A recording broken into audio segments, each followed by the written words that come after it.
relativa al Poder Judicial, el presupuesto y los derechos humanos. Este es el nombre de la mesa. El día de ayer estuvimos abordando temas relativos a esta problemática, pero también vinculados a las cuestiones de políticas públicas. Hoy vamos a concentrarnos más en el tema del Poder Judicial, el presupuesto y los derechos humanos. Y para ello, pues, tenemos tres panelistas de lujo. Iré presentando a cada uno y a cada una de ellas de acuerdo con el orden de la palabra. Y, en primer lugar, me gustaría presentar a Magdalena Cervantes Alcaide. Magdalena es licenciada en Sociología por la Universidad Nacional Autónoma de México. Completó los estudios de maestría en estudios latinoamericanos en esta misma casa de estudios y es maestra en Derechos Humanos y Democracia por la Facultad Latinoamericana de Ciencias Sociales, Flaxo, sede México. Se ha desempeñado como líder coordinador de proyectos de la Secretaría de Desarrollo Social en el Gobierno del Distrito Federal, también como coordinadora de gestión de la Presidencia de la Comisión de Derechos Humanos del Distrito Federal, como subdirectora de seguimiento de acuerdos, adscrita a la Secretaría Particular Humanos del Distrito Federal, y de enero de 2011 a la fecha labora en la Suprema Corte de Justicia como asesora adscrita a la Coordinación de Derechos Humanos y asesoría de la Presidencia de la propia Corte. Sus temas fundamentales de investigación y de interés son los derechos humanos, particularmente los derechos económicos, sociales y culturales. Magdalena tiene una tesis, probablemente, más bien seguramente, el trabajo de mayor profundización en uno de los casos más relevantes en materia de derechos económicos y sociales en México, que tiene implicaciones presupuestarias importantes, que seguramente ustedes han oído hablar de él. Es el caso Mininuma. Sin más, Male, muchas gracias. Muy buen día a todas y todos. Bueno, de entrada, para mí es un gusto estar en este evento. Participé en el seminario previo al que hubo el año pasado. Bueno, un gusto primero por estar en la UNAM. Al final la veo como mi segunda casa. Y en segundo lugar, por el tema que convoca este seminario, que es derechos humanos, presupuestos públicos y poder judicial. Bueno, antes de empezar, quiero hacer un agradecimiento a los convocantes de este seminario por invitarme a compartir con ustedes unas reflexiones en relación a estos temas. Una precisión que tengo que hacer, obligada, diría, es que efectivamente me desempeño como asesora en la Coordinación de Derechos Humanos y asesoría de la Presidencia de la Suprema Corte, y la posición que voy a externar es una posición pues estrictamente personal, ¿no? Es decir, no es la posición del Pleno, y es una posición muy particular, ¿no? Sin más, comienzo con lo siguiente. Antes de abordar la relación que existe entre presupuestos públicos y poder judicial, permítanme hacer algunas consideraciones conceptuales que me parece deben enmarcar la reflexión. En cualquier democracia constitucional, el poder político está limitado por la existencia de los derechos fundamentales. Estos son, ante todo, un límite al poder político, incluido el de las mayorías. Aun cuando los regímenes democráticos son estas las que deciden, a través de sus representantes, no son omnipotentes, teniendo un límite claro en los derechos fundamentales. De ahí la idea de Luigi Ferrajoli de los derechos fundamentales como derechos de las minorías frente a las mayorías. Ahora bien, en cualquier democracia moderna, la definición de los ingresos y la distribución del gasto del Estado se encuentra en los órganos democráticos, es decir, en aquellos que son expresión de la representación política. De esta forma, la asignación de los recursos o de los presupuestos corresponde al Poder Legislativo. Sin embargo, estamos en un evento sobre el tema de los presupuestos vinculándolo al Poder Judicial. ¿Qué significa esto? Que hay excepciones a la regla de las democracias modernas apenas referida, que esta regla debemos matizarla, que los poderes judiciales pueden garantizar los derechos sociales impactando en los presupuestos y en el gasto público, o que teniendo la reciente reforma constitucional en derechos humanos como marco, deben garantizar los derechos humanos, retomando por ello el tema de los presupuestos públicos. Estas van a ser las interrogantes que van a guiar mi intervención en los siguientes minutos. Hablar de la garantía de los derechos humanos supone inevitablemente referirse a políticas públicas y con ellos a los presupuestos. Supongo que el día de ayer abordaron esto a fondo, pero sí quisiera enfatizarlo antes de entrar al tema de presupuestos y poder judicial. El vínculo entre derechos humanos y presupuestos es a todas luces obvio. Sin embargo, ha sido enfatizado muy recientemente, en tanto la garantía de los derechos pasa necesariamente por la asignación de presupuestos. Sin importar si son derechos civiles o políticos o derechos sociales, todos los derechos humanos sin distinción conllevan obligaciones positivas, es decir, de hacer por parte del Estado, varias de las cuales involucran el ejercicio de recursos públicos. Si todo Estado constitucional de derecho tiene como finalidad la garantía de los derechos fundamentales, estos no solo representan un límite para la actuación, sino también determinan o deberían determinar el contenido de las políticas públicas. Las políticas públicas con enfoque de derechos representan una vía para la prevención, protección y realización de los derechos humanos en general y de los derechos sociales en particular. En este sentido, son un instrumento muy rico, muy fuerte, para avanzar en el cumplimiento de los derechos sociales, de los derechos humanos. Si las políticas públicas se diseñan e implementan de manera que satisfagan los mínimos prestacionales de los derechos humanos, y en particular los derechos sociales, de los que depende la subsistencia digna de las personas, ello trae consigo una natural disminución de las acciones judiciales que puedan presentarse para buscar la garantía de los derechos. Sin embargo, la brecha entre el reconocimiento normativo de los derechos humanos y su satisfacción real es enorme, particularmente en relación con los derechos sociales, lo que abona en la enorme desigualdad que caracteriza nuestra sociedad. Paso a abordar el tema de poder judicial y presupuestos públicos. Una de las discusiones del constitucionalismo contemporáneo es la que se refiere a si los jueces deben garantizar los derechos humanos, particularmente los sociales, cuando al hacerlo pueden conllevar a una afectación del presupuesto y del gasto público. En el caso mexicano, este tema inevitablemente debe abordarse a partir de la reforma constitucional en materia de derechos humanos aprobada el año pasado. Esta incorporó dos menciones centrales. En primer lugar, explicitó el reconocimiento de los derechos humanos establecidos en los tratados internacionales de los que el Estado sea parte, con lo cual los derechos humanos, de fuente constitucional y convencional, son reconocidos como derechos de todas las personas. A partir de esta reforma, todos los derechos humanos, civiles, políticos y sociales, reconocidos en los tratados internacionales, son considerados sin excepción derechos de todas las personas, finiquitando el mito que considera los derechos sociales como normas programáticas. En segundo lugar, la reforma constitucional incorporó la obligación de todas, enfatizo, todas las autoridades del Estado, en el ámbito de sus propias competencias, de promover, respetar, proteger y garantizar los derechos humanos. Aun cuando reconozcamos que estas obligaciones ya estaban reconocidas en instrumentos internacionales ratificados por el Estado mexicano, el Pacto Internacional de Derechos Civiles y Políticos y el PIDES, el reconocimiento en la norma constitucional no deja lugar a dudas. En tal medida, el Poder Judicial mexicano, en cuanto parte del Estado, tiene la obligación de garantizar los derechos humanos que han sido reconocidos en tratados firmados por el Estado mexicano. El artículo primero define también que la obligación de garantía de los derechos de todas las autoridades deberá darse en el ámbito de su competencia, lo que significa que el Poder Judicial debe garantizar estos derechos, obviamente, en el ámbito jurisdiccional. Retomando la observación número 3 del Comité de Derechos Humanos de las Naciones Unidas, está interpretado que la obligación de adoptar medidas incluye no solo medidas legislativas, sino de manera especial medidas económicas, hasta el máximo de los recursos que se disponga para lograr progresivamente la plena efectividad de los derechos humanos.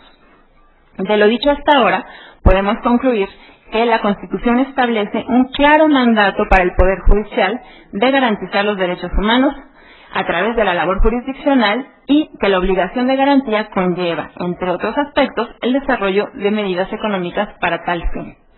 El problema surge, y con ello entran los argumentos que se han esgrimido contra la judicialización de los derechos sociales por su impacto en la materia presupuestal. El problema surge cuando la garantía judicial de un derecho social supone la erogación económica por parte del Estado, con la finalidad de proteger ese derecho.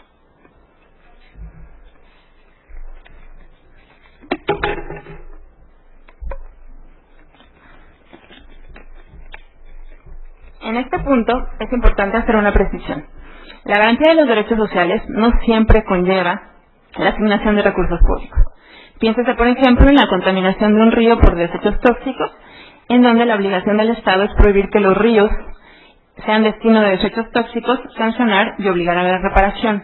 Hay otros casos, no obstante, en los cuales efectivamente la garantía del derecho sí conlleva la asignación de recursos. Piénsese, por ejemplo, en la falta de acceso a la salud por no contar con infraestructura física, en donde obligadamente o necesariamente se está la garantía del derecho supone la asignación de recursos para la construcción de un hospital o un centro de salud, ¿no? Pero bueno, quería nada más precisar que cuando hablamos de derechos sociales no necesariamente su garantía conlleva el ejercicio de recursos, aunque hay otros que sí lo supongan, ¿no? Rodrigo Primni y Mauricio García sintetizan las principales 4 objeciones que se han planteado para la adjudicación judicial de recursos públicos para garantizar los derechos sociales. La primera, se ha señalado que genera inequidad. La garantía de los derechos sociales por la vía judicial conlleva a una tutela de los mismos para las personas que se amparan. De esa forma, este tipo de decisiones, es lo que se argumenta, este tipo de decisiones de los jueces conlleva a que se drenen importantes recursos financieros del Estado que podrían utilizarse de manera mucho más eficiente y universal, es decir, no circunscrito únicamente a las personas que presentaron el amparo, ¿no? El segundo argumento que se ha esgrimido para negar que los jueces judicialicen los derechos sociales por el impacto que tiene en materia presupuestal es la incompetencia del Poder Judicial para evaluar cuestiones políticas y técnicas. De acuerdo con este argumento, cuando la garantía de un derecho social requiere del ejercicio de recursos públicos para concretarlo, se alteran los equilibrios presupuestales, que en ocasiones son muy complejos, o se redefine el sentido de las políticas públicas, o incluso el grupo poblacional al que van dirigidos estas políticas. Temas que, se dice, no son competencia de órganos políticos y no de jueces. Los jueces no están capacitados, es básicamente el argumento, ¿no? Bajo este supuesto, el Poder Judicial no debería tener facultades para pronunciarse cuando sus decisiones conllevan el ejercicio de recursos. El tercer argumento que se ha dado es que los jueces determinen a través de una sentencia la asignación de presupuestos para la garantía de un derecho supone un desconocimiento o neutralización del debate democrático que puede plantearse sobre el alcance y la materialización de los derechos. Finalmente, el otro argumento que se ha aludido es el del principio de progresividad, es decir, en tanto los tratados internacionales plantean la realización progresiva de los derechos y conforme a los recursos disponibles, es el legislativo, como representante de la sociedad, quien debe tomar las decisiones sobre cómo priorizar el gasto público, tomando en consideración las necesidades de determinadas poblaciones, la urgencia de prestar algunos servicios o de hacer recortes presupuestarios en determinadas áreas para ampliar la inversión en otras. Estos son los argumentos que se han dado. Desde mi punto de vista, estos argumentos dejan de lado un aspecto sustantivo, que es el rol de los jueces en una democracia constitucional. Es decir, si el juez debe o no, en su rol de garante de los derechos, incidir con sus resoluciones en la determinación de los presupuestos.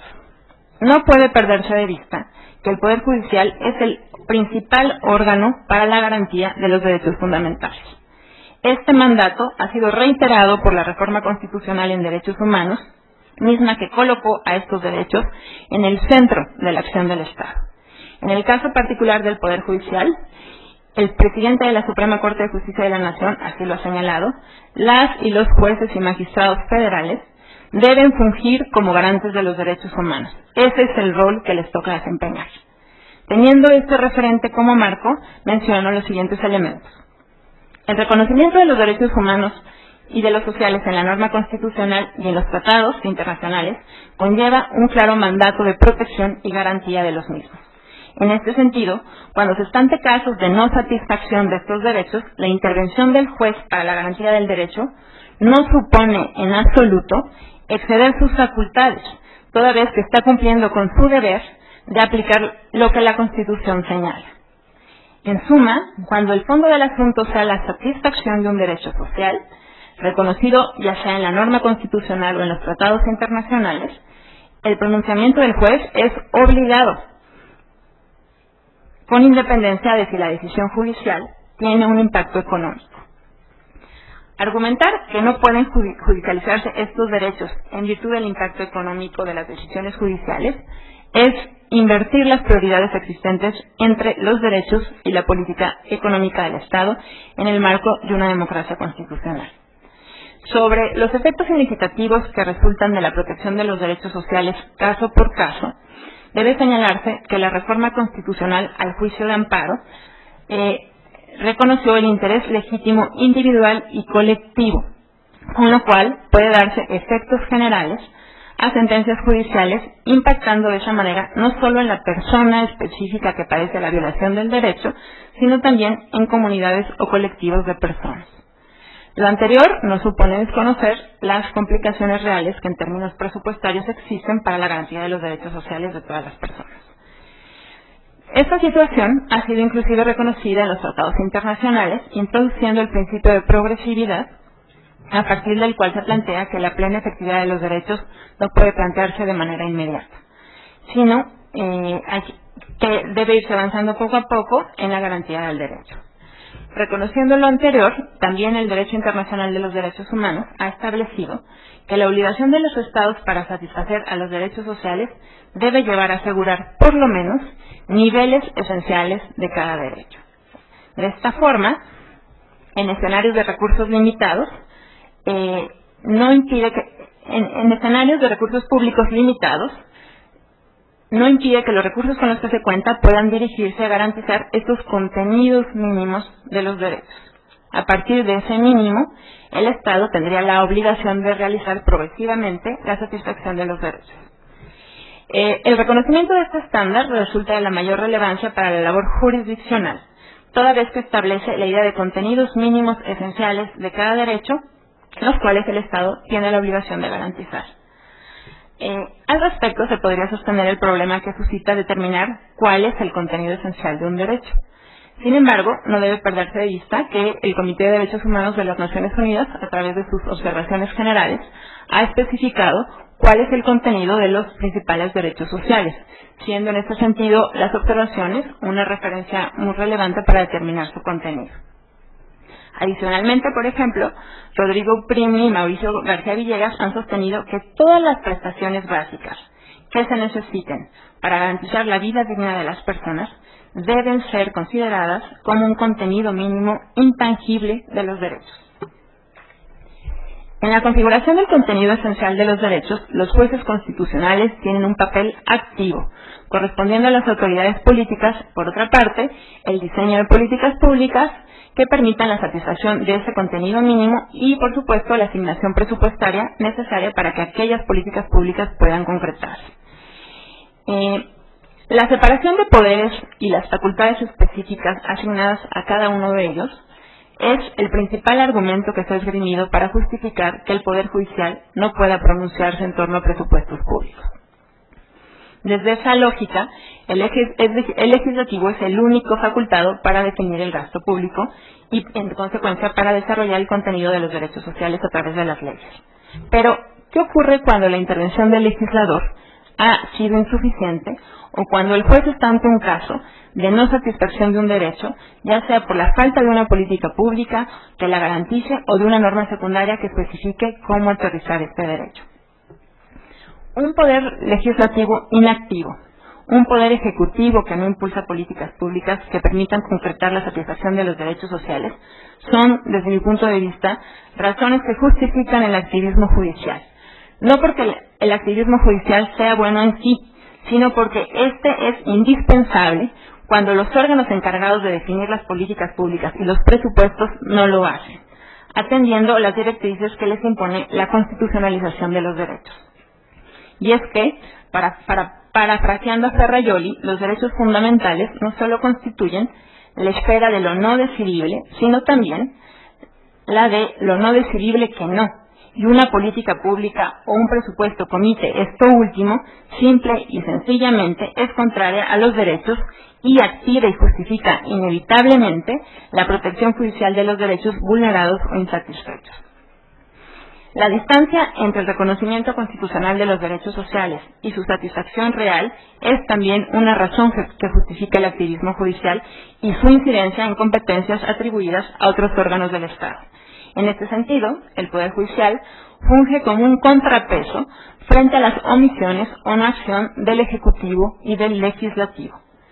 Si el activismo judicial incomoda, que el resto de los poderes del Estado se hagan cargo de que la razón por la cual los derechos sociales se litigan por la vía judicial es, en consecuencia, la falta de concreción de los mismos. Siendo el Poder Judicial el órgano de garantía secundaria, los impartidores de justicia están llamados, en casos de violación de un derecho, a exigir al Estado su cumplimiento. Estoy a punto de cerrar. Aun cuando el rol central que pueden desempeñar las y los jueces en la garantía de los derechos sociales, aun cuando el rol que puedan desempeñar las y los jueces en la garantía de los derechos sociales, en la concreción de los derechos, es central, en tanto la obligación es de todas las autoridades, ya me hice bolas.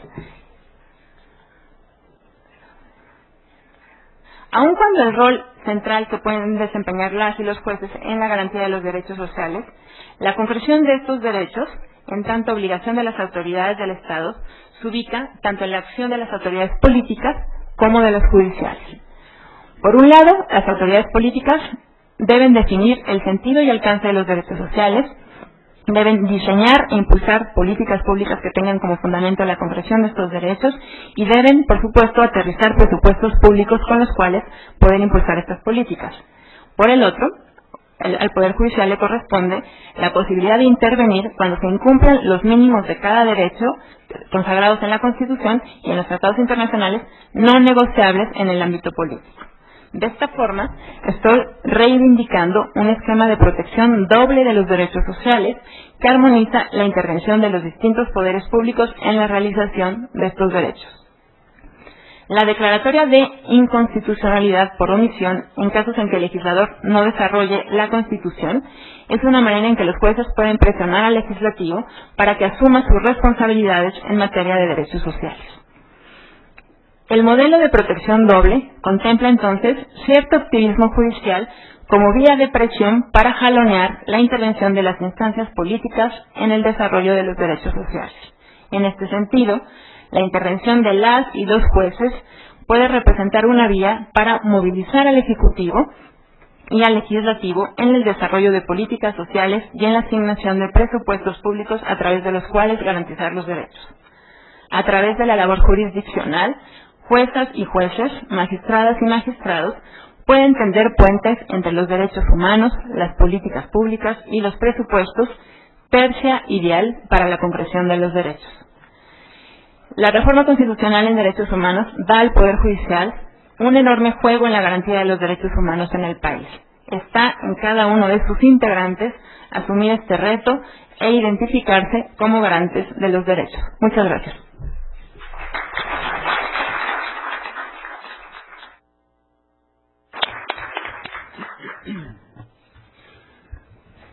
Muchas gracias a Magdalena Cervantes y a continuación pediríamos haga uso de la palabra Jay Cruz, de SAM, por sus siglas en inglés, de Sudáfrica. Jay estudió Derecho en la Universidad de Rhodes y fue admitido como abogado en enero de 2003. Al principio trabajó en la práctica privada antes de unirse a la organización en la cual hoy labora, el SAM, en 2005, donde evaluó iniciativas conjuntas contra la corrupción y una comisión de investigación sobre casos de mala administración del sector público. Jay Cruz también ha dirigido el área de investigación en su organización y las actividades de seguimiento desde enero de 2007. Sus intereses de investigación están particularmente vinculados a la discusión sobre los derechos económicos, sociales y culturales, temas de gobernanza y cuestión de rendición de cuentas. Muchas gracias, Jay. Por favor. Thank you, Rodrigo.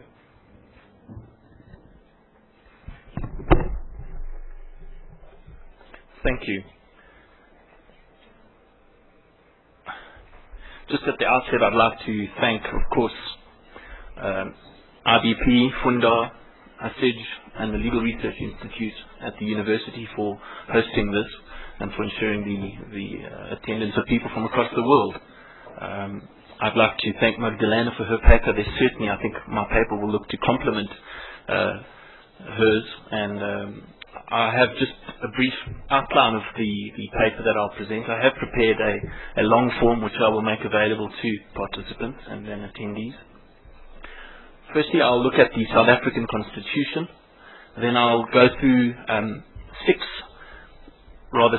key cases which have considered socioeconomic rights in the South African context. And then I'll end off with a few concluding remarks. Our constitution is a young constitution. It was adopted in 1996, and it signaled a move away from a history of minority rule, oppression, and of course racial segregation. Our constitution entrenches socioeconomic rights, making them justiciable. They are capable of judicial interpretation and enforcement by the courts of South Africa. The constitution requires our courts to declare any law or conduct that is inconsistent with the constitution invalid, and they may make any order that is just and equitable. Of course, the adjudication of such rights entrenches democracy by, firstly, creating a forum where government policies can receive serious consideration, assessment against the standards required of our Constitution. Secondly, it facilitates meaningful participation by communities in the development and implementation of public policies. Thirdly, it promotes transparency in the formulation of public policies. I shall now give you a brief overview of jurisprudence which has considered the adequacy of government policies in South Africa with regard to the realization of socioeconomic rights. At the outset, I wish to emphasize, as other participants have, that it is a dynamic interaction between the legal and political processes of a country. In the case of De Lange versus Smuts, the court had the following to say regarding separation of powers and concerns around the judiciary stepping on the toes of the executive. And I quote, "Over time, our courts will develop a distinctly South African model of separation of powers, one that fits the particular system of government provided for in the Constitution and that reflects a delicate balance informed by South Africa's history and its new dispensation, between the need on the one hand to control government by separating powers and enforcing checks and balances, and on the other to avoid diffusing powers so completely that the government is unable to take timely measures in the public interest. I reiterate again, our courts must declare law or conduct that is inconsistent with the Constitution invalid." Sorry, I'm going back there. The first case that really delved into socioeconomic rights in South Africa was the certification judgment.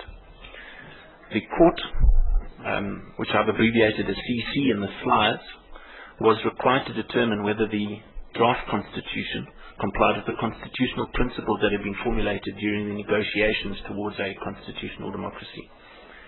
Of course, there were objections raised to the inclusion of socioeconomic rights as being justiciable. After thorough consideration, the court held that they are. They acknowledged that yes, they may have budgetary implications, but the same applies with regards to civil and political rights. The court found that at the very minimum, these rights can be negatively protected from improper invasion. The next case to consider these rights was Subramoni. The applicant, Mr. Subramoni, he was suffering from a terminal illness. He required dialysis treatment regularly, and he sought treatment from a public hospital. He had been receiving treatment from a private hospital but ran out of money. The court interrogated the hospital policy. It rationed dialysis treatment due to funding constraints. The court's approach was to establish whether the government's conduct and decisions were reasonable under the circumstances. They interrogated the policy and found it to be reasonable. There have been some concerns shortly after the judgment that it was introducing a differential rationality standard of review. Subsequent decisions have, however, dispelled that and have shown that there is certainly a transformative and a progressive approach being adopted by the court and lower courts at that. Moving on to the case of Grootboom, which involved people being forcibly evicted. They lost their housing material and were then camping on an open field. They didn't have adequate structure and they were suffering from really terrible living conditions.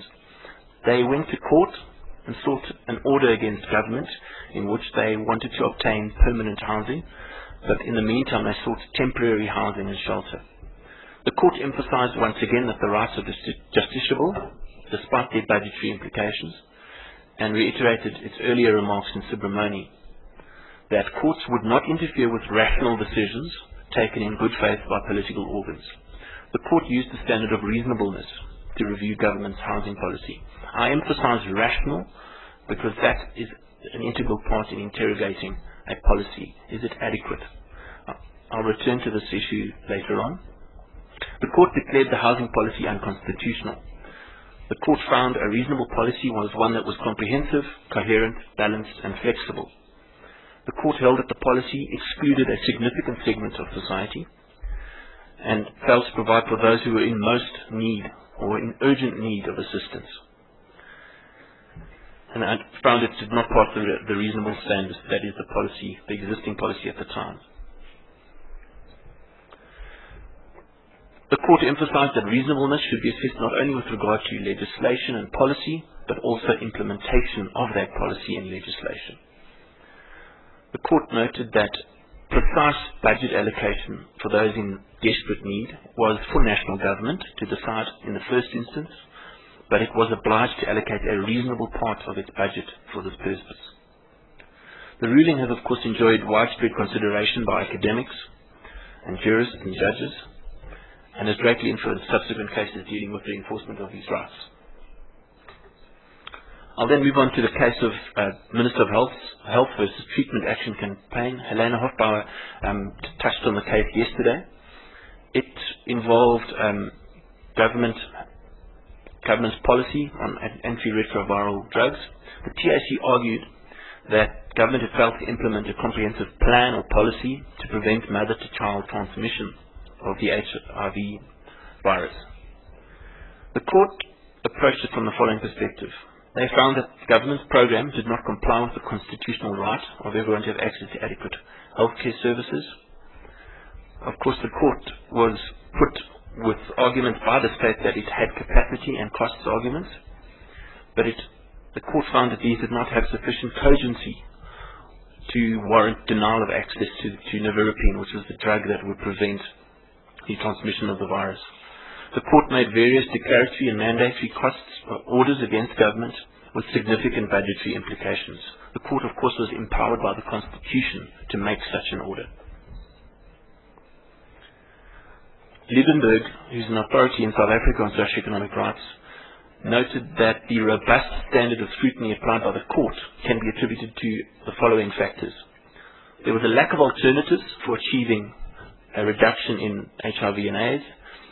It would have severe impact on mothers and children if they were denied retroviral treatment. And of course there was high quality expert evidence placed before the court. This evidence enabled the court to evaluate the justifications raised by the state for its refusal to roll out nevirapine throughout the public health sector. Lessons, of course, that came out of these two major cases. Liebenberg has summarized the findings of the courts as follows: that a policy must be capable of facilitating the realization of the right. It must be comprehensive, coherent, coordinated.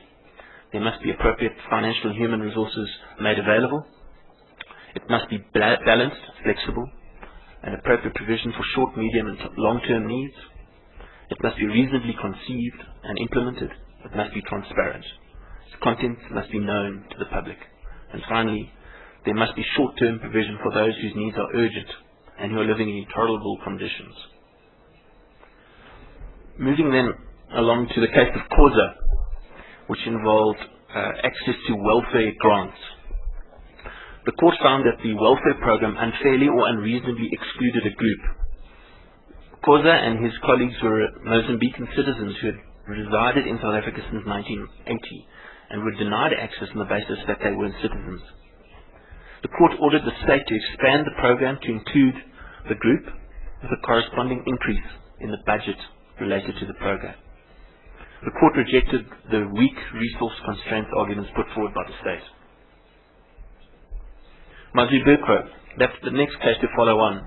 In this case, it's distinct from the earlier cases in that the state was able to present a strong argument. The court held that the government's policy of supplying 6 kiloliters of water per month to each account holder was consistent with its constitutional duties of providing water to people. The guidelines that emanate from this court ruling are as follows. Courts will enforce socioeconomic rights under the following circumstances. A. If the government takes no steps to realize the rights, courts will require steps to be taken. B. If government measures are unreasonable, courts will have them reviewed. C.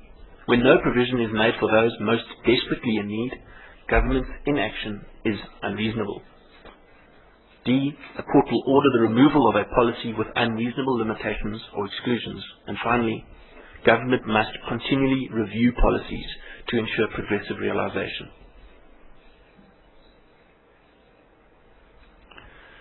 In Mazibuko, the court was presented with considerable evidence by the state when justifying its stance with regard to the provision of water.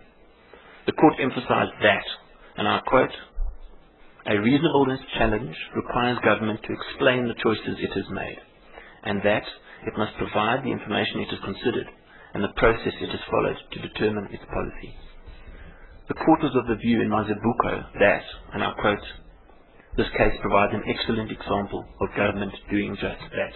End quote. I'll just briefly go and then consider the term or concept of progressive realization. I'd like to emphasize that it has a dual character.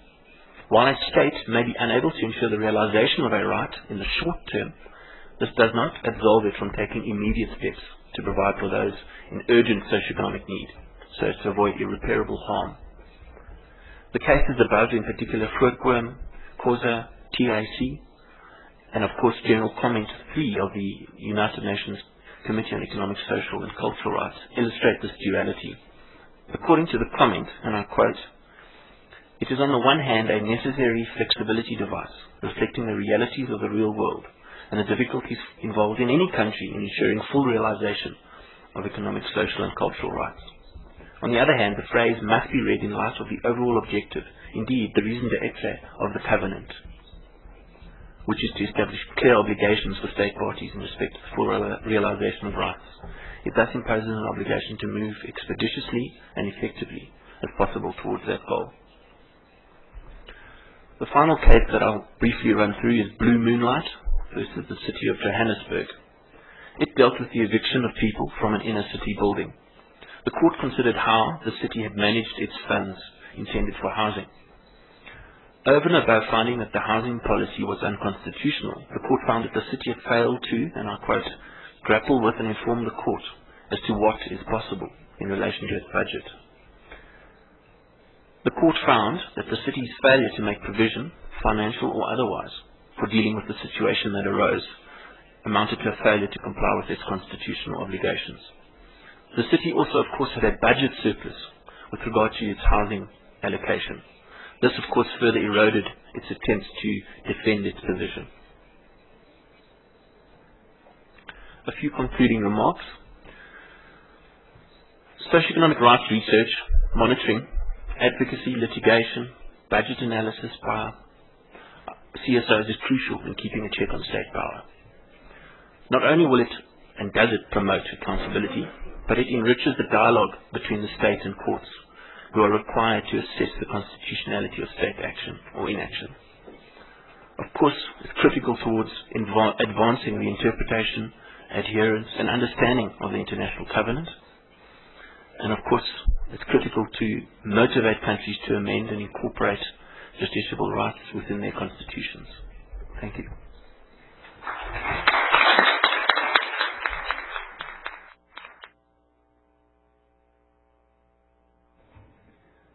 Gracias a Jay Cruz por esta intervención. Como podemos observar, las experiencias de casos, digamos, en el estudio comparado en otras latitudes en el planeta, pues demuestran cómo lentamente esas objeciones a las que se refería Magdalena sobre la posibilidad de que los jueces intervengan en cuestiones presupuestales se va venciendo a partir del activismo de las organizaciones y del esfuerzo de las propias comunidades que luchan por acceder a estos recursos. Y en ese mismo sentido, Diego también nos compartirá algunos casos que desde su experiencia, desde su trabajo, han ido avanzando en Argentina. Diego trabaja en el CELS, que es una organización no gubernamental histórica en Argentina, que ha permitido ir abriendo la discusión sobre los derechos económicos, sociales y culturales en ese país, entre muchas otras discusiones relativas a los derechos fundamentales. Él es director del área de derechos económicos, sociales y culturales del CELS, que es el Centro de Estudios Legales y Sociales. Diego también es docente en la Universidad de Buenos Aires y docente en la Universidad de Lanús, y tiene también una actividad académica muy importante, publicaciones diversas sobre derechos humanos, sobre derechos económicos, sociales y culturales. Recientemente esta publicación, que lleva como título Hacer Justicia, que viene muy al caso para lo que hoy estamos discutiendo. Así que, Diego, por favor. Muchísimas gracias por la invitación al seminario y la oportunidad de compartir algunas ideas o reflexiones que fui teniendo tanto en el seminario pasado del año 2011 y en el transcurso de estas 3 jornadas que, si bien fueron intensas, también fueron bien productivas. En todo caso, lo que se me ocurre son, en los 2 primeros puntos, recuperar algo que había planteado la vez pasada, es decir, en el seminario del año 2011. Hay 2 puntos más que tienen que ver con tratar de analizar algunas experiencias concretas que se han dado en Argentina acerca de cómo entender la forma en la cual los jueces han incorporado la cuestión presupuestaria dentro de sus sentencias y dentro de sus procesos de ejecución de sentencia. Y ahí vamos a encontrar algunas distinciones que nos permiten analizar algunos casos y por último tratar de pensar diversos modelos de análisis acerca de cómo entender la cuestión presupuestaria cuando esta cuestión es procesada por el Poder Judicial. Así que, si les parece, solo quería recordar lo que había planteado la vez pasada, que coincidía con lo que se presentó en el seminario pasado, y sobre todo en estas 2 o 3 jornadas hubieron muchísimos desarrollos sobre estos puntos, así que no me voy a extender.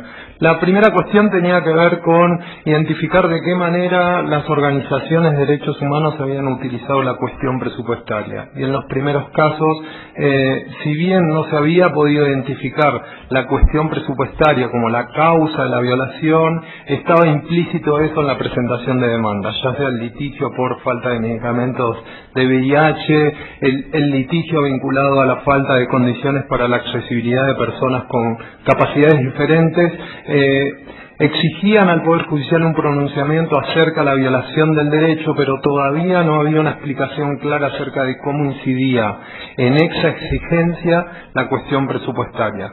Una segunda cuestión que planteamos en esa primera parte de la presentación tenía que ver con algo que se viene trabajando muchísimo por otras organizaciones que trabajan la cuestión presupuestaria desde hace muchos años, que tiene que ver con lo siguiente, con la cuestión presupuestaria como evidencia de un proceso judicial. No me voy a extender en esto porque es algo que ya se comentó las sesiones anteriores, pero tiene que ver con identificar la cuestión presupuestaria, mostrar el incumplimiento o el destino asignado a una partida presupuestaria, y eso o esa prueba constituya la prueba fundamental para presentar un caso ante la justicia. Y ahí se pueden destacar algunos antecedentes más que interesantes.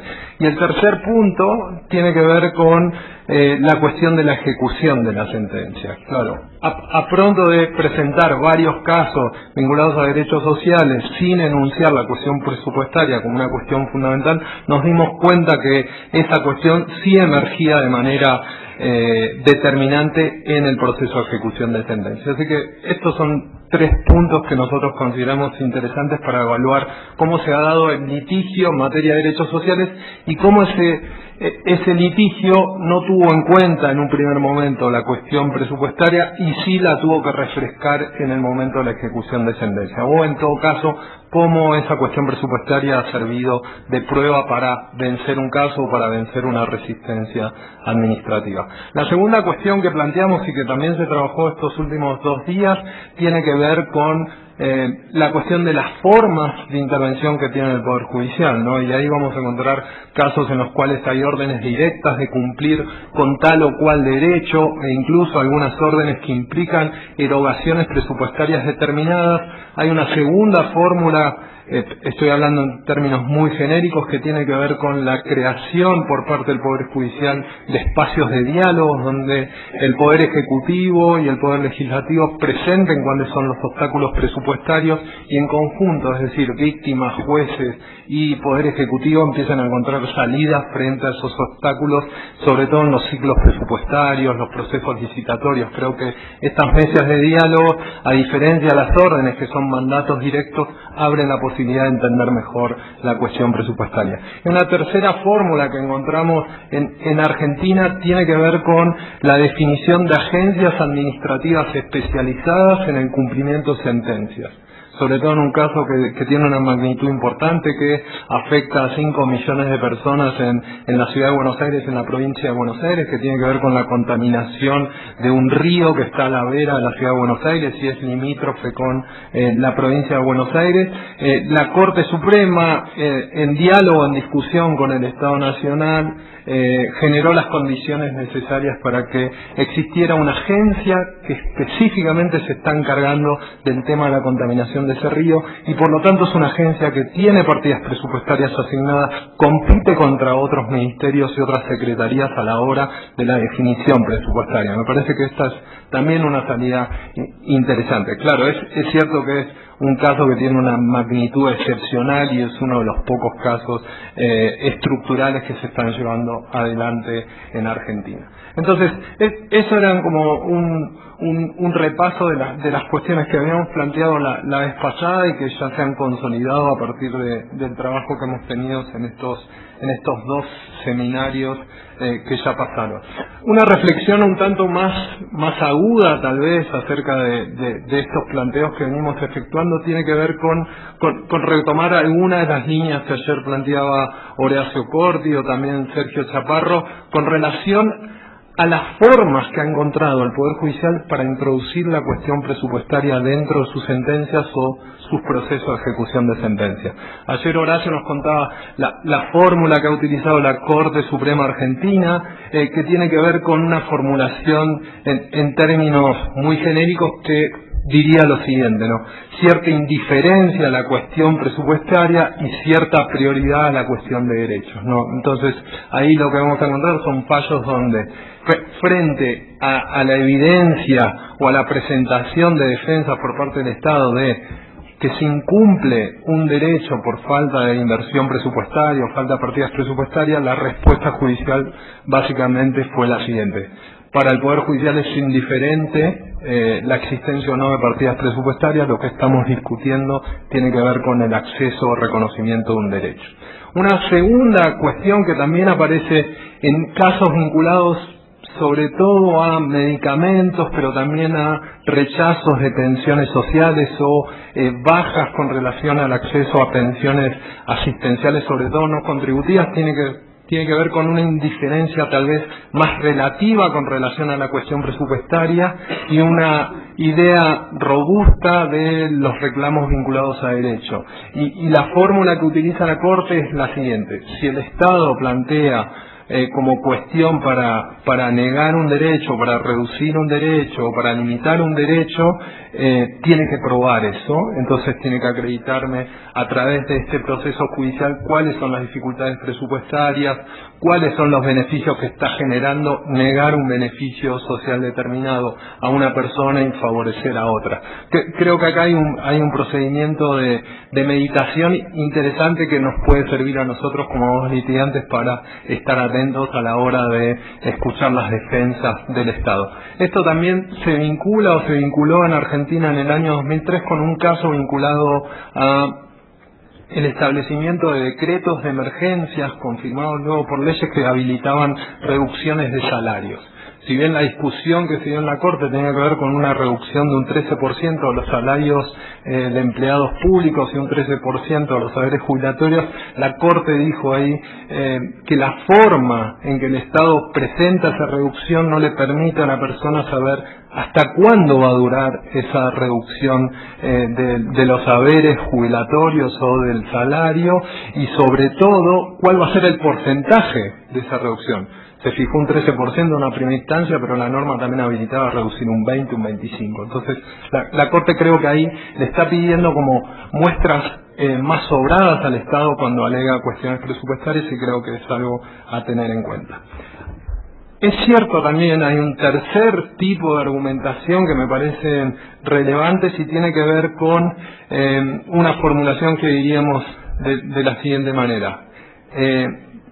Hay una indiferencia a la cuestión de derechos y una preferencia por la cuestión presupuestaria. Y esto apareció en casos de reclamaciones vinculadas al acceso a programas alimentarios, programas sanitarios, programas de educación de familias que habían quedado excluidos del sistema, sobre todo en el marco de la crisis del 2001. Y la Corte, solo para señalarlos textualmente, dijo lo siguiente, dijo... En estos casos en los que personas que se presentaron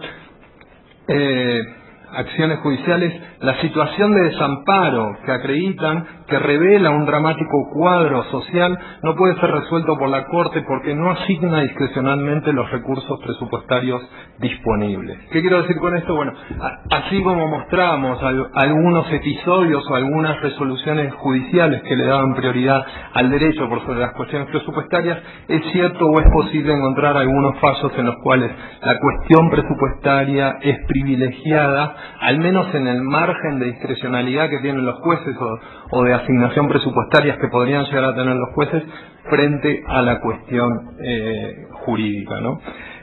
Hay una cuarta versión o forma que encontramos de analizar o incorporar la cuestión presupuestaria a las decisiones judiciales, que tiene que ver con criticar ciertos destinos presupuestarios que está desarrollando el Estado. Y en particular eso lo hemos visto en casos vinculados a cárceles. Un caso muy concreto que llevó la organización que represento, donde el Estado de la Provincia de Buenos Aires, frente al reclamo por las condiciones edilicias lamentables, por la existencia de sobrepoblación carcelaria, lo que dice es que sus partidas presupuestarias se estaban destinando a resolver el problema a través de la construcción de cárceles. Y ahí la Corte le dice, no, el impacto de que usted resuelva esa situación construyendo más cárceles va a ser negativo frente a otras obligaciones que tiene el Estado. Usted va a distraer fondos que están previstos, por ejemplo, para salud y educación, a la construcción de cárceles. Eso es una oferta que no cierra y sobre todo no entiende el problema de fondo, que es la situación de sobrepoblación carcelaria, analizar las causas que afectan la sobrepoblación carcelaria. Tengo un análisis un poco más desarrollado con relación a este tema, pero miren ustedes el nivel de evaluación que tiene en este caso la Corte Suprema sobre la propuesta presupuestaria que hace la provincia de Buenos Aires para resolver una cuestión que requería cuestiones presupuestarias, ¿no? Otro modelo que hemos identificado tiene que ver con una formulación jurídica o la construcción de una formulación jurídica vinculada a casos muy similares como el que mencioné de alimentación del año 2002, donde personas se presentaban a reclamar el acceso a planes alimentarios con relación a la discusión sobre el acceso a planes de asistencia habitacional. La Corte, de manera muy reciente, ha resuelto que en caso de discusiones en materia de derechos sociales que implican erogaciones presupuestarias, lo que habrá que verificar es si existen normas que habiliten el reconocimiento de ese derecho, es decir, normas internas, no solo las normas internacionales, para establecer una especie de operatividad indirecta.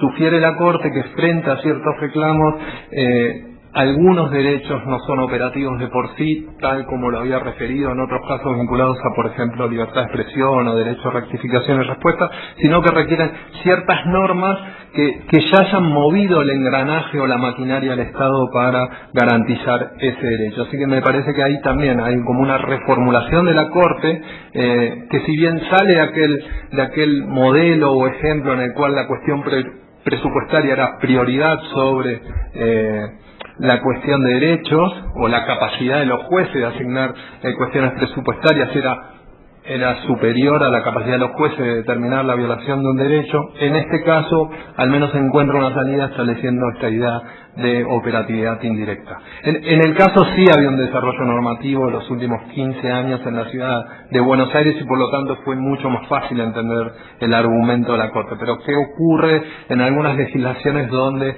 la cuestión, por ejemplo, del reconocimiento del derecho a la vivienda todavía no se ha operativizado a través de normas internas, a través de reglamentos? Me parece que ahí hay también otra cuestión interesante.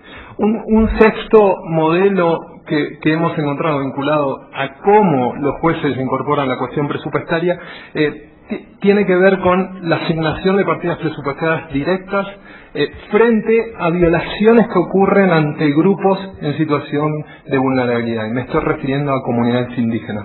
A partir del 2006, pero también en el 2007 y en el 2009, la Corte le ordenó a una provincia en Argentina y también al Estado Nacional establecer todo lo necesario, incluyendo las partidas presupuestarias necesarias para que una comunidad indígena que no tenía agua, electricidad, acceso a servicios sanitarios pudiese contar con al menos recursos mínimos para eso. Entonces, aquella idea de que los jueces no pueden ordenar asignaciones presupuestarias del año 2002 pareciera también atenuarse en este caso, ¿no? Donde la discusión tenía que ver con la construcción de la situación de grupos en situación de vulnerabilidad, el desarrollo del derecho indígena en Argentina, que es muy relevante, ¿no? Lo último que encontramos, al menos al revisar los casos que hemos llevado y también los casos de la Corte Suprema, tiene que ver con, a veces la cuestión presupuestaria se incorpora en el análisis o en la discusión en los fallos de la Corte Suprema para definir cuál es el órgano que tiene la función de aplicar esa partida presupuestaria y entregarla directamente a la ciudadanía. Sobre todo en estados federales como Argentina, como México, hay diferentes discusiones acerca de si existe un programa nacional o federal, como es la discusión acá en México, quién es el órgano responsable, el municipio, el gobierno o el estado o el gobierno federal, ¿no? Entonces, en dos casos vinculados, uno al acceso a medicamentos de VIH, la Corte dijo que el gobierno federal era el órgano responsable para garantizar la salud en materia de VIH-Sida, la lucha contra el VIH-Sida, en función de la existencia de una norma que le daba al gobierno federal o que le asignaba al gobierno federal la obligación de proveer todo lo necesario y solo delegaba a las provincias la entrega efectiva de los medicamentos o los estudios de carga viral. Pero en otro caso, vinculado a alimentación del año 2007 y 2008, lo que dice la Corte es que el programa nacional o el programa federal de alimentación había decidido que eran las provincias y los municipios los que tenían que entregar ese subsidio o esa asistencia, y por lo tanto eran ellos responsables y no el gobierno federal, ¿no? Digo, de alguna manera, en algunos casos, la Corte Suprema trata de aclarar cuáles son las responsabilidades a la hora de la ejecución presupuestaria. Por ahí podemos hacer una distinción entre si son casos colectivos o casos individuales, ¿no? Pareciera en los casos individuales es más fácil demandar a la autoridad local que a la autoridad federal. En casos colectivos, donde uno pueda descubrir que hay numerosas violaciones detrás de un programa nacional, es posible pensar una acción colectiva que impute al gobierno federal. Los últimos dos puntos, y es algo que también mencioné la vez pasada, tiene que ver con una idea en la cual encontramos que el Poder Judicial en algunas situaciones se autolimita porque entiende que su decisión judicial puede tener un efecto presupuestario. Me refiero concretamente a los casos más obvios sobre, por ejemplo, reparación de personas privadas de libertad que resultan inocentes o que resultan absueltas en un proceso judicial, o también aquellos casos donde se discuten el acceso a derechos sociales de inmigrantes. En general, o no resuelven la situación y reconocen que existe una carga por parte de cada uno de los individuos que son sometidos a un proceso penal de soportar lamentablemente una prisión preventiva, y a lo sumo habrá una disculpa, y en el segundo caso, en general, lo que se resuelve es una petición individual y no tanto un mandato colectivo, porque entiendo, los jueces toman en cuenta el impacto sobre la actividad presupuestaria que esa decisión puede tener. Y la última cuestión que me parece interesante es, tal vez es posible identificar en estos casos o formas que encontré vinculadas a cómo incorpora la Corte Suprema Argentina la cuestión presupuestaria en sus sentencias. También es posible encontrar una distinción más, ¿no? En algunos casos, como en el caso de cárceles, pareciera que la crítica por parte del Poder Judicial se vincula a una definición de política presupuestaria, ¿no? El gobierno de la provincia ha definido que la política presupuestaria estaba o apostaba a la construcción de más cárceles. Entonces ahí lo que hace la Corte con su crítica es desarmar directamente esa política. Pero en otros casos, o en la mayoría de los casos, lo que hace es desarmar como prácticas más burocráticas, ¿no?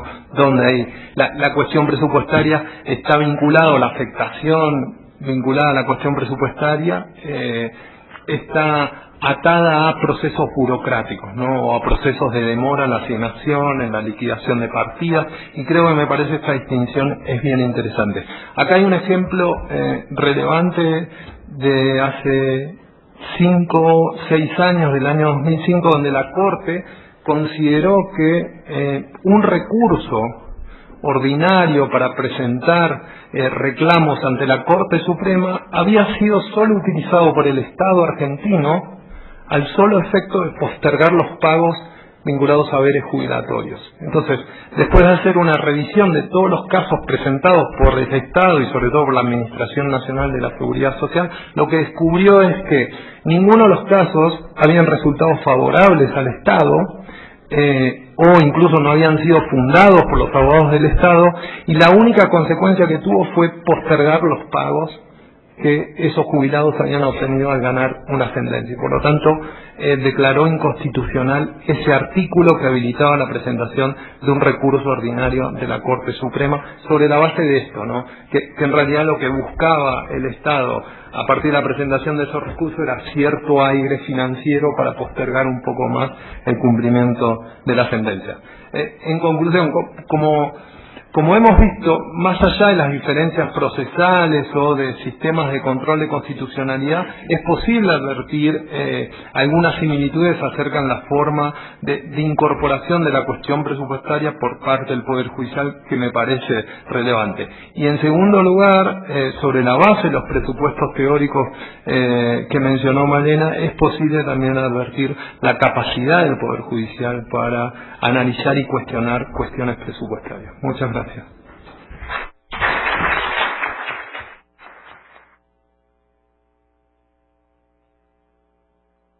Muchas gracias a Diego Morales. Bueno, pues a continuación habría que abrir la mesa de discusión. Tenemos tiempo suficiente. El día de ayer por la mañana utilizamos el sistema de preguntas abiertas y luego en la tarde el sistema de preguntas con papelitos. Creo que hoy podemos utilizar un sistema mixto. Entonces ha llegado una pregunta a la mesa para Magdalena. Le pediríamos, no sé si hay más preguntas que puedan ustedes hacer llegar por escrito. Y Male, te cederíamos la palabra para contestar esta pregunta, y lo que podemos hacer a continuación es que si hay alguna otra que esté en el auditorio y no esté en un papelito, la hagan ustedes directamente. Me pregunta Raúl Parra si, de acuerdo a lo que mencioné, puede una persona o grupo de personas demandar al Estado por falta o violación del derecho a la salud.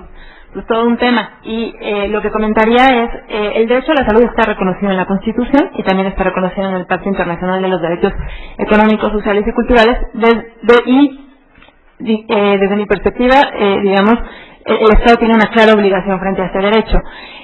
Raúl, no soy abogada, quizás mi respuesta sea de una socióloga, así muy en la lógica de garantizar el derecho, pero lo que sí te señalaría, Raúl, pensando en ejercicios que ya ha habido sobre el derecho a la educación, el Centro de Derechos Humanos de la Montaña Tlachinolan acaba de presentar un amparo, lo presenta directamente el papá de una niña de una comunidad MEPA en el municipio de Guerrero, argumentando la falta de garantía del derecho a la salud porque en esta comunidad no hay preescolar, no hay un preescolar. Entonces todos los niños de la comunidad no pueden tener acceso a este nivel educativo, en tanto no hay infraestructura. Y el recurso fue admitido por un juez en el estado de Guerrero. Es decir, el derecho a la salud es un derecho, desde mi punto de vista, perfectamente justiciable. Perfectamente justiciable, y la verdad es que leía tu pregunta y pensaba pues en todos los chavos que se quedan sin ingresar a la universidad, ¿no? Y si esto supone una violación del derecho a la educación. La verdad es que ahí yo creo que habría que hacer un análisis si el derecho a la educación supone también el derecho a la universidad, ¿no? Cuando desde mi punto de vista el derecho a la educación debe ser garantizado para todos y sin importar el nivel, ¿no?, educativo del que se trate, ¿no? Pero bueno, si te interesa explorar un poco un ejercicio de exigencia del derecho a la salud, te pediría que checaras en la página de Tlachinolan, a ver si ellos tienen el expediente, y un poco, porque entiendo que el argumento no solamente es el derecho constitucional, sino también la fuente internacional de este derecho, y en ese sentido la exigencia de que se concrete, ¿no? Mencioné una cosa interesante de este caso. El caso es presentado por el papá de una niña, en tanto interés legítimo, o sea, el interés individual de una persona, y también lo presenta el representante de la comunidad, a quien la comunidad le cedió el uso o su representación para hablar en nombre de la comunidad. Entonces está haciendo un ejercicio de exigencia colectiva de un derecho, ¿no? Yo creo que puede ser un ejercicio muy bien interesante y, bueno, habrá que estar monitoreando y esperando un poco cómo responde el tribunal. Gracias.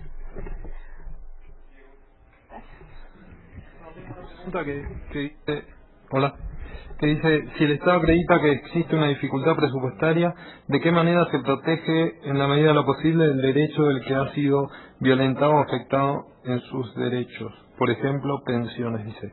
Es una defensa, como dijo ayer Corti, es una defensa que en general alega el Estado. Si el Estado puede probar esa defensa, ahí vamos a tener que utilizar, o los jueces van a tener que utilizar otro método interpretativo, por ejemplo, el contenido mínimo del derecho. En el caso de pensiones, lo que viene diciendo la jurisprudencia, tanto nacional como internacional, está en juego en general la vida, la salud, y se presupone que es un derecho vinculado a la cuestión alimentaria, ¿no? Entonces, por lo tanto, definir el contenido mínimo de esos tres derechos no es nada fácil, pero tampoco es una cuestión difícil como sí lo podría ser definir el contenido mínimo del derecho a la vivienda cuando sí el Estado puede acreditar restricciones presupuestarias, ¿no? Pero sería cambiar el eje en cuanto a la teoría interpretativa que estemos forzando para exigirle al Poder Judicial una protección determinada, ¿no? Bueno, desde la mesa ejerceríamos nuestro derecho a la información pidiéndole a la persona que mulera, que no sé, es que nos cuesta trabajo la caligrafía, entonces no sé si nos puede hacer la pregunta. Hay algunas palabras, dicen los derechos fundamentales no se cumplen. Perdone, pero si nos puede hacer la pregunta de viva voz.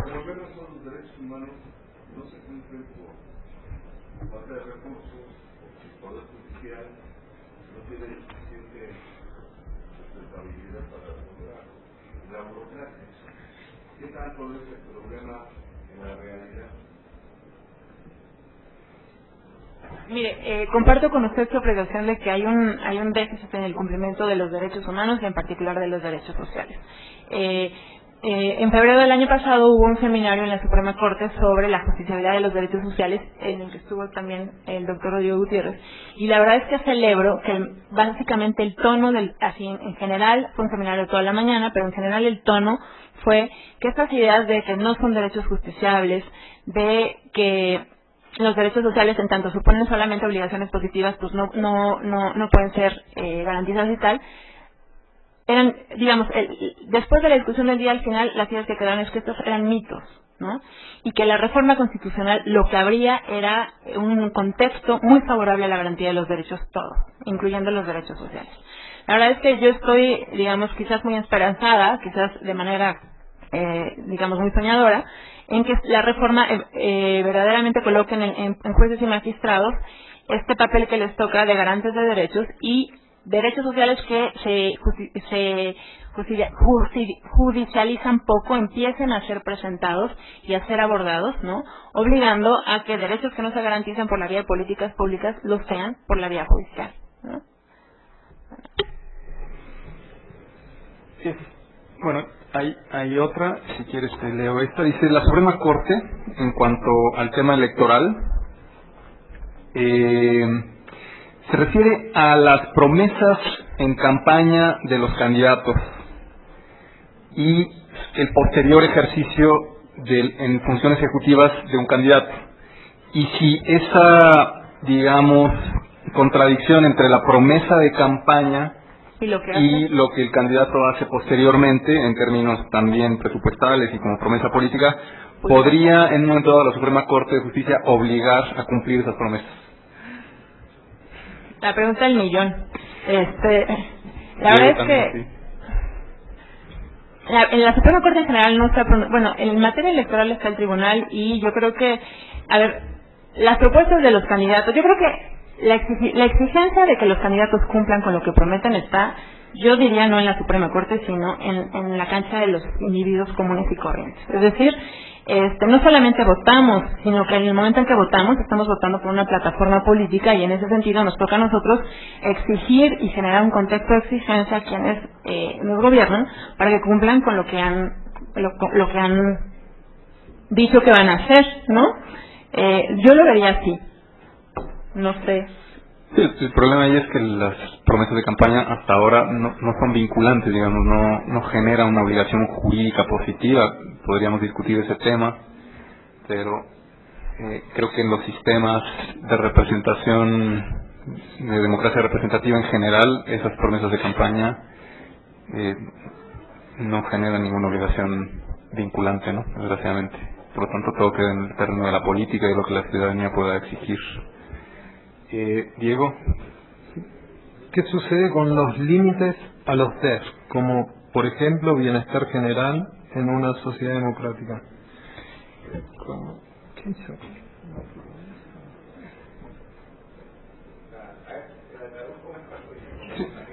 Gracias.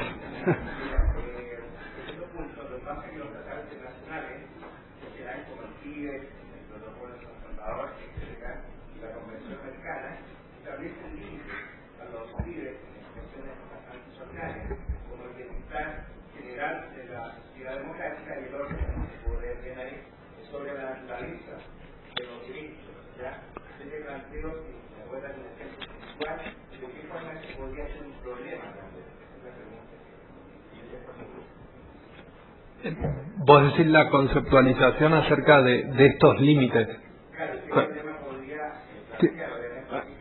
Hay un ejemplo muy concreto en el artículo 2 del Pacto de Derechos Económicos, Sociales y Culturales, inciso tercero. Dice: en situaciones excepcionales y teniendo debida en cuenta el respeto por los derechos humanos, los países en desarrollo pueden distinguir a la hora de reconocer los derechos sociales de este pacto entre nacionales y extranjeros. Ese es un ejemplo muy concreto de lo que vos planteás. La restricción ya aparece en el propio pacto. En el propio pacto le permitiría al Estado establecer distinciones a la hora del reconocimiento, por ejemplo, del derecho a la salud a un nacional y un extranjero, ¿no? Claro, pero está habilitado en el pacto, ¿no? Entonces, ¿qué otros argumentos del propio pacto podés utilizar para contrarrestar esa formulación normativa. Y en el propio pacto, en el mismo artículo 2, tenés el principio de no discriminación, ¿no? Y ese es un ejercicio que hay que hacer con el propio instrumento jurídico, sin comparar con otros instrumentos jurídicos o sin ir a tu ordenamiento interno. En el propio texto del Pacto de Derechos Económicos, Sociales y Culturales tendrías una habilitación a la hora de restringir derechos sociales, como por ejemplo fundar esa limitación en la nacionalidad de la persona que lo reclama, ¿no? Entonces ahí el esfuerzo tiene que estar en una discusión con los términos del propio pacto, ¿no? Si en el artículo 2, inciso 1, habla de que no puede establecerse distinciones por origen nacional, ¿cómo puede ser que en el inciso 3 tengas esta posibilidad, ¿no? Y esto es algo que se ha planteado en algunos fallos de la Corte Argentina cuando se alega si los estados tienen o no la capacidad de distinguir derechos sociales nacionales y extranjeros. Y esta partecita del artículo 12 es citada sobre todo por una minoría en la Corte, ¿no? Pero así podés extender algunos ejemplos, así que me parece que ahí la discusión es cómo interpretás, cuál es el criterio de interpretación que utilizás en bienestar general, ¿no? El artículo 1 de la Constitución mexicana pareciera resolver eso a partir de la alegación en caso de duda estar a favor de la interpretación más favorable a la persona, ¿no? Hay algunos recursos también interpretativos en los propios pactos que se pueden utilizar para resolver este conflicto que insisto, en este ejemplo es de la propia norma, ¿no? Donde aparece esta contradicción.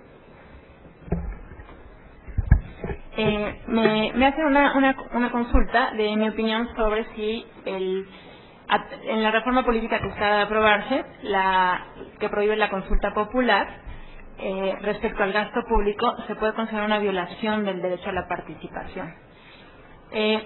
La verdad es que no lo tengo claro. Quien me hizo la pregunta no me anotó sus datos, pero si le parece bien le propongo un poco pensarla, o sea, un poco qué incluye el derecho a la participación y si se podría alegar la violación a ese derecho en tanto la reforma política no permite la consulta popular respecto al gasto público, para darle una respuesta como con más elementos.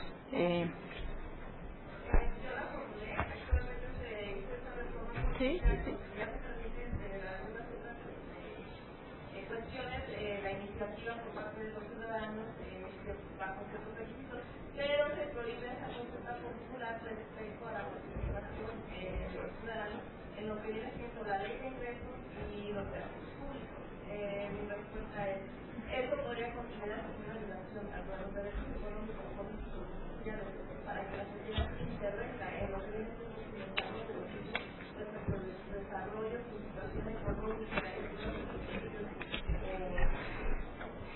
Te comentaría y digamos pongo énfasis en un elemento que comentaba en mi intervención y es, a ver, la determinación de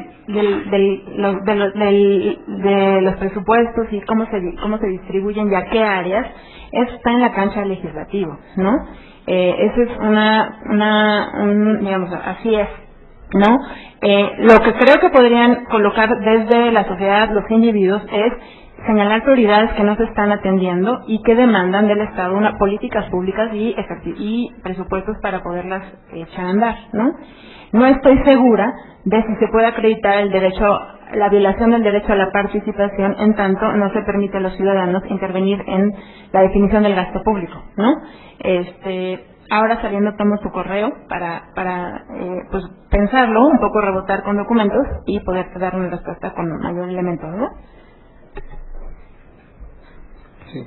¿Cuáles serían los límites a la participación de la ciudadanía en la asignación y ejecución presupuestaria? Por ahí los casos que conté están vinculados en algunos supuestos a acciones de amparo colectivo y en otros supuestos a casos individuales, donde el objeto principal, al menos un componente de la acción judicial, estaba vinculado a la posibilidad de averiguar qué ocurrió con la ejecución presupuestaria determinada. Esta es la respuesta que tengo con relación al uso del Poder Judicial. Me imagino que está vinculada a esto. Entonces ahí sí habría que averiguar bien cómo es la estructura procesal de los distintos países para determinar si es posible presentar acciones colectivas, por ejemplo, para darle seguimiento a una ejecución presupuestaria que está teniendo efectos negativos en la población, ¿no? Entonces, para eso primero habría que construir cuáles son estos efectos negativos, tratar de encontrar el nexo causal con esa falta de ejecución presupuestaria y presentar un caso. Ahí seguramente la respuesta de Estado va a estar vinculada a la ejecución de la partida presupuestaria o los problemas en la ejecución de la partida presupuestaria. En todo caso, el juez tendría la capacidad para evaluar eso, y eso habilitaría cierta participación ciudadana detrás de la ejecución, ¿no? Sí. The question was, do the laws of your country that relate to the allocation of budgets contain rules requiring progressive realization? Yes, we have the Public Finance Management Act and the Treasury regulations, which require a department to abide by a template. Firstly, the template requires that they undertake an annual situational analysis, so to assess the need within their area of mandate. They have to embark upon that process annually. Of course, the template requires that they take steps to comply with any court orders or to respond within their budgets to the directions given in a constitutional court or a high court order that relates to socio-economic rights. In addition, Treasury has developed a medium-term expenditure framework, which requires that they give projections for budget allocations for the 2 outer years of a budget cycle to enable departments to have greater certainty and to budget for the progressive realization of rights. In addition, each department has to produce a service delivery improvement program annually, which seeks to respond to the areas of need, as well as each year the annual performance plan, which is tied to the budget and is costed against the budget, requires each department to document the consultation steps they've undertaken in the preparation of each plan. Y la misma pregunta también para... Sí, no, en realidad no existe una perspectiva de progresividad, al menos en términos formales.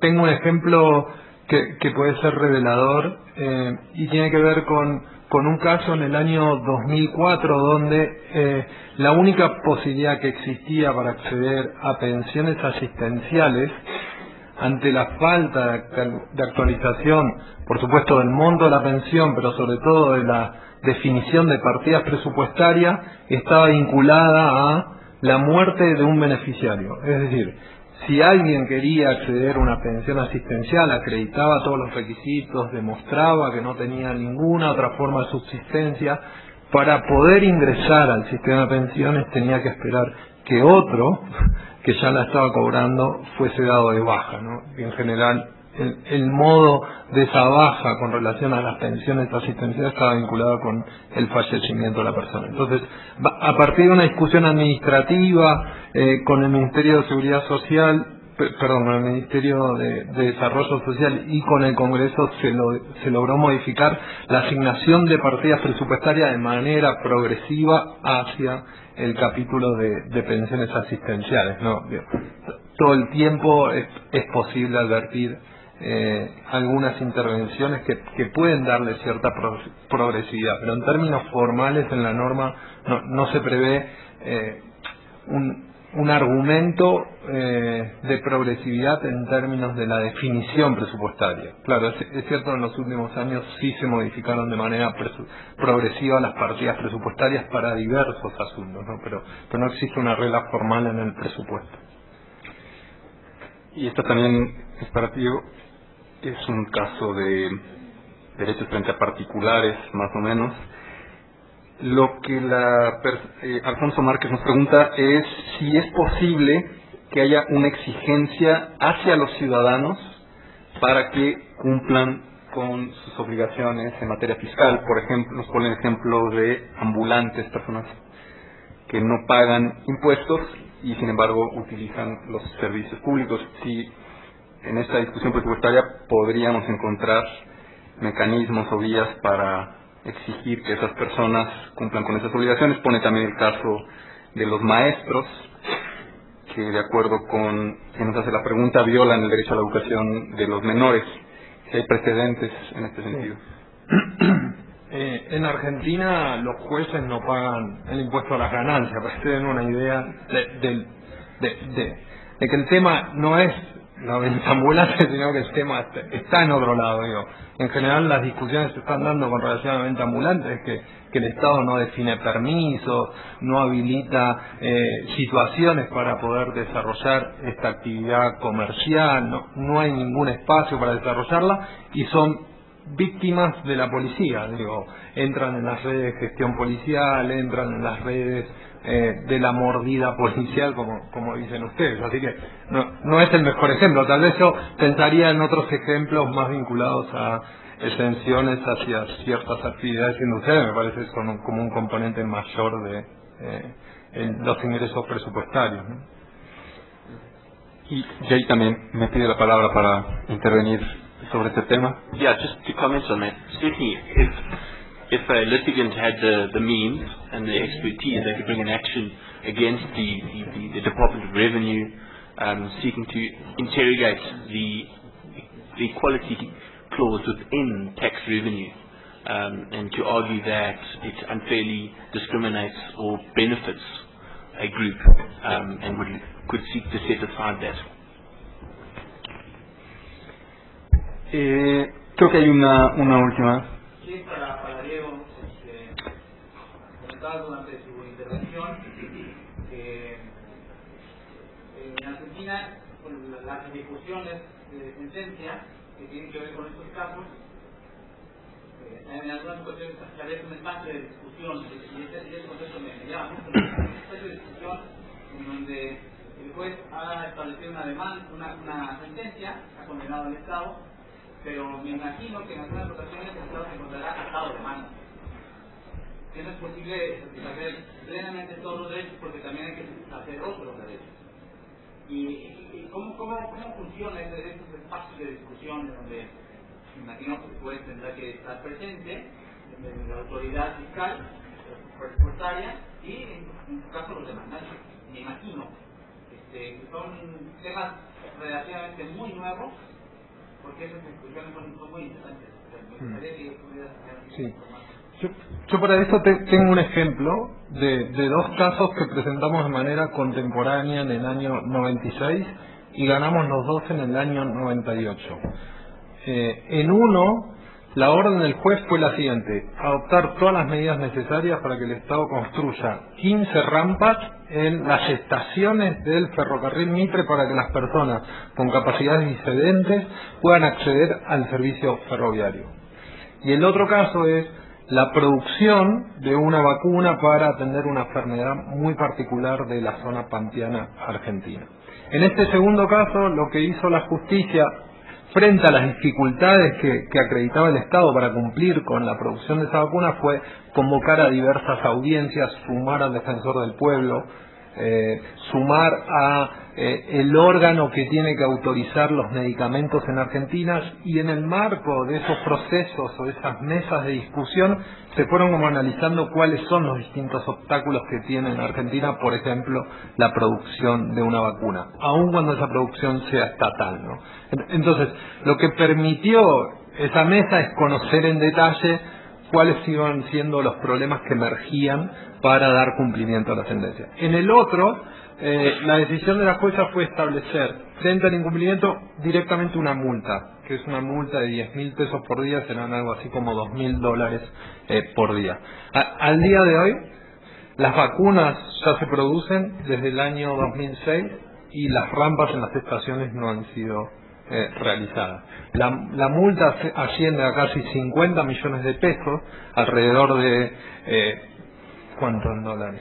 Es un montón de plata en dólares, se me van los números, pero las rampas no están hechas. Entonces, ¿cuál es el modelo que uno prefiere? ¿Aquel que en definitiva logra que aquella sentencia se implemente, o aquel que en definitiva utiliza los métodos tradicionales del Poder Judicial para certificar que al fin y al cabo la decisión judicial no tuvo el peso suficiente, ¿no? Entonces, ese es un ejemplo para explicarte esta situación.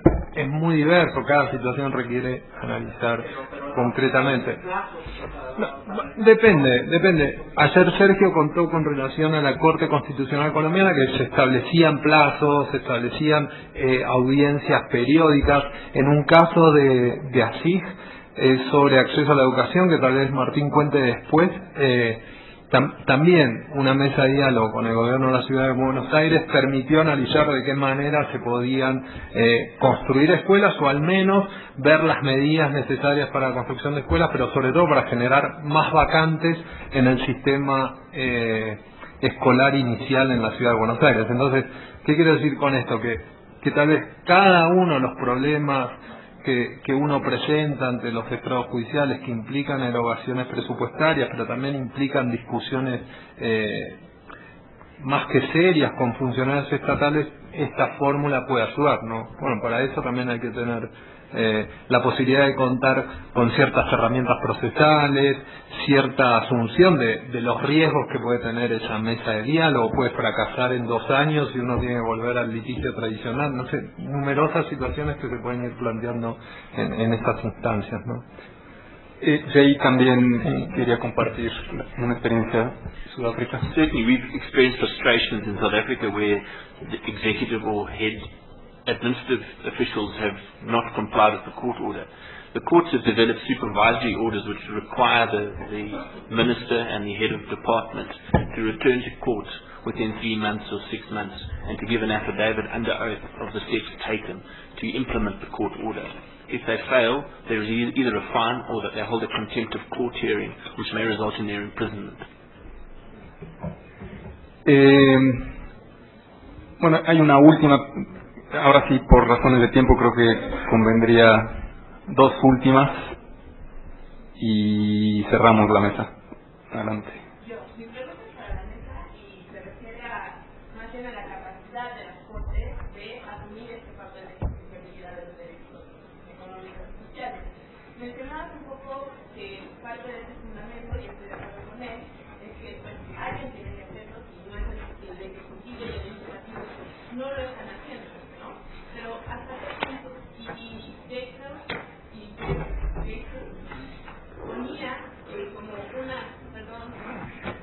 ponía como una especie de escala, ¿no? Primero es una actitud de referencia y dice, bueno, te estoy entrando ejecutivo, legislativo, que no lo estás haciendo, no lo estás haciendo, bueno, te estoy dando unos pasos a seguir, ya con por ejemplo que nos mencionabas para que lo hagas. En caso de que ni una ni la otra funcione, es una intervención mucho más activa. Ahora, a este respecto es que el sistema judicial actualmente está en un punto que no se da abasto ya con las facultades que tiene que realizar. Entonces, si todavía se le agrega llevar a cabo este tipo de actividades de supervisión de políticas públicas, es demasiado trabajo para el sistema judicial que en principio no estaba pensado para ello. Entonces, ¿cuál es su opinión, en general de la mesa, del sistema de justicia para asumir esta nueva facultad o esta nueva obligación? Gracias. ¿Había otra? Sí. Bueno, también para la mesa, mi pregunta sobre todo es si se puede considerar que igual los jueces podrían emitir sentencias más justas, si podrían considerar un poco más las condiciones de las partes en un juicio, por ejemplo, en los juicios mercantiles, en el sentido de, por ejemplo, hay personas que tienen préstamos y que tienen condiciones de derechos humanos que no pueden realizar, por ejemplo, en cuanto a salud, no tienen préstamos para realizar una operación, igual no pueden pagar, ¿no?, a una institución. Y finalmente, bueno, por seguir la normatividad, llegan con esta persona, ¿no?, y se les quitan sus pocos bienes que tiene, y queda la persona en realidad en un punto de derechos humanos muy terrible, ¿no? Entonces yo creo que igual si el juez o las cortes pudieran tomar un poco más en cuenta, ¿no?, esta situación de derechos humanos sobre las partes, sería un poco más equitativo. Muy bien, pues. ¿Empiezo? Sí. Bueno, sobre la inquietud de qué posibilidades reales tiene la Corte Mexicana, la Suprema Corte, de cumplir con la justiciabilidad de los DES, yo te diría que no es una posibilidad, está obligado, ¿no? La garantía de los derechos, todos, es obligación de todas las autoridades y una de ellas es el Poder Judicial. Uno quisiera que la exigencia de los derechos sociales, en particular por la vía judicial, se diera de manera inmediata. Digamos, en el pulso que se tiene con jueces y magistrados, no solo hay resistencias al tema, sino también la reforma constitucional introdujo una nueva forma de aplicar e interpretar el derecho, ¿no? Que es desde retomar normas que no son normas de origen interno, ¿no? Que ya genera mucho ruido. Entonces, bueno, yo diría que el Poder Judicial digamos, uno quisiera ver resultados de inmediato, es decir, que de inmediato uno encontrara que el derecho a la salud que se justiciabilizado a través de una sentencia, o el derecho a la educación mencionaban, el derecho a la alimentación, el derecho a la vivienda, en fin. Yo creo que hay pocos derechos sociales que se han presentado por la vía judicial, pero cada vez más empiezan a aparecer, y esto está obligando, es decir, no solamente tienen un marco constitucional, una reforma constitucional que les impone hacerlo, sino que adicionalmente están llegando casos a tribunales y juzgados en donde se exige al Estado garantizar derechos. Me preguntaban también si existe el derecho al trabajo. Y si la pregunta es, ¿se puede demandar este derecho al gobierno de manera que lo garantice? ¿El derecho al trabajo? Claro que existe. Pero me llamó mucho la atención la pregunta porque dice, ¿y se puede demandar el derecho para que el gobierno lo garantice? Ese es el problema. El derecho al trabajo, como otros derechos sociales, están reconocidos. Sin embargo, digamos, yo en México no conozco ningún ejercicio, por ejemplo, de exigencia del derecho, porque además los efectos de ganarse una sentencia de esa naturaleza tendrías a millones de personas en esa situación. No sé si en Sudáfrica o en Argentina hubiera experiencias en ese sentido de sentencias judiciales que han reconocido un derecho como el derecho al trabajo y que han tenido efectos colectivos o han ido más allá de la persona en concreto que lo judicializa, ¿no?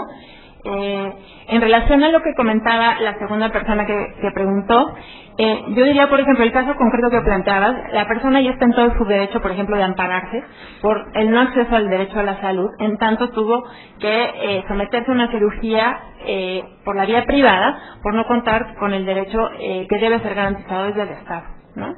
Creo que ahí el tema es que tampoco los sujetos del derecho, estoy pensando en las personas, estamos acostumbrados a exigir los derechos frente a la omisión del Estado de garantizarlos, ¿no? Que es muy, muy clara.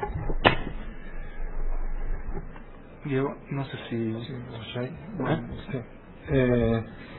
con relación a la segunda pregunta, y ahora paso al rebote nos hace Malena y yo te lo voy a hacer a vos, Horacio, el rebote ese, pero con relación a esta pregunta, es cierto lo que planteás y pareciera que los sistemas procesales de alguna manera están tratando de analizar o están intentando dar alguna vuelta a la idea de igualdad formal pero desigualdad sustancial, ¿no? Y a partir de eso construir algo así como una igualdad de armas que tenga en cuenta esa desigualdad sustancial, ¿no?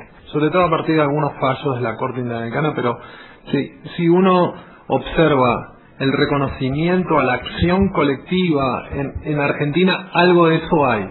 Uno de los supuestos que ha habilitado la Corte, pero que no se ha transitado mucho aún, tiene que ver con la posibilidad de presentar acciones colectivas cuando no hay posibilidades de hacerse cargo de los costos judiciales, ¿no? Uno podría pensar que por ahí aparece como un nuevo derecho procesal o alguna reinterpretación de la igualdad de armas en función de la desigualdad material, ¿no? Que eso llegue al ámbito comercial, digo, bueno, me parece que también hay que transitarlo, no me parece sencillo, al menos en los códigos actuales, ¿no? Pero es posible hacer una traslación a partir de esta idea de desigualdad material a la hora del acceso a la justicia y lo que implica eso, ¿no? En términos de reconocimiento del derecho al acceso a la justicia. Con relación a lo que pregunta Malena, le voy a pasar como la palabra a Horacio.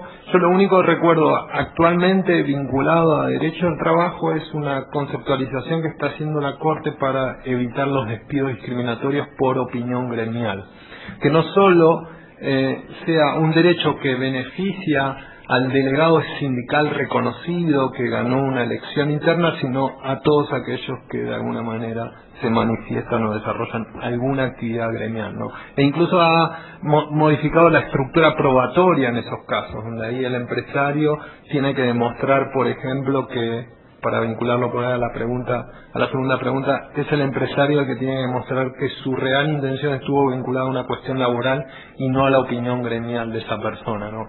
Entonces, con la acreditación de algunos indicios serios acerca de cierto activismo gremial, es posible encontrar algún tipo de protección judicial frente a los despidos discriminatorios. Pero siempre fue individual. Y el segundo supuesto es este que mencioné con relación a la reducción de haberes a los empleados públicos, ¿no? Que tenía un techo del 13%, pero la norma habilitaba también a extender un poco más. Pero con relación al derecho al trabajo, yo no recuerdo, pero no sé, Horacio, vos. Hola.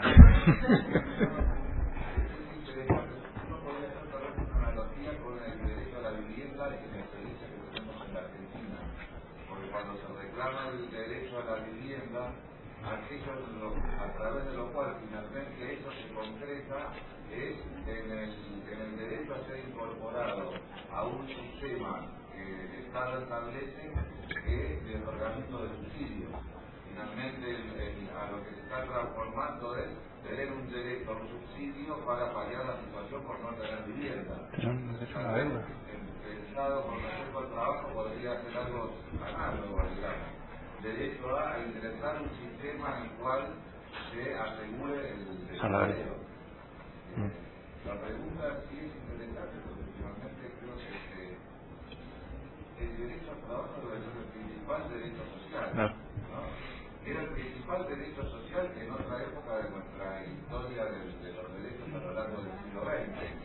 Y el Estado de la sociedad asegurar el trabajo a todas las personas tendrían la posibilidad de tener un ingreso para asegurar su salud, educación, su protección social, su cultura, la alimentación, la educación para los niños, ¿no? Entonces, creo que la pregunta no sirve para destacar que creo que uno de los ejes que uno tiene que tener en cuenta es de qué forma la sociedad genera trabajo para todas las personas.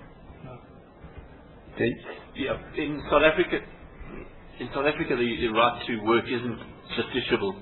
It's not contained in the Constitution as an enforceable right.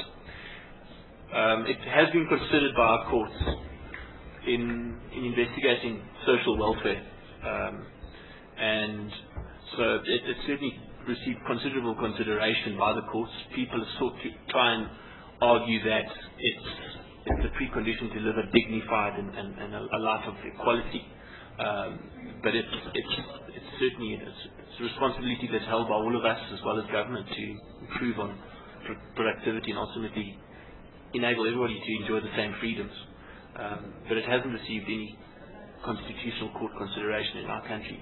On the aspect of going to court to enforce rights, I would like to caution that the lessons that we've learned in our country are these cases must be very well prepared.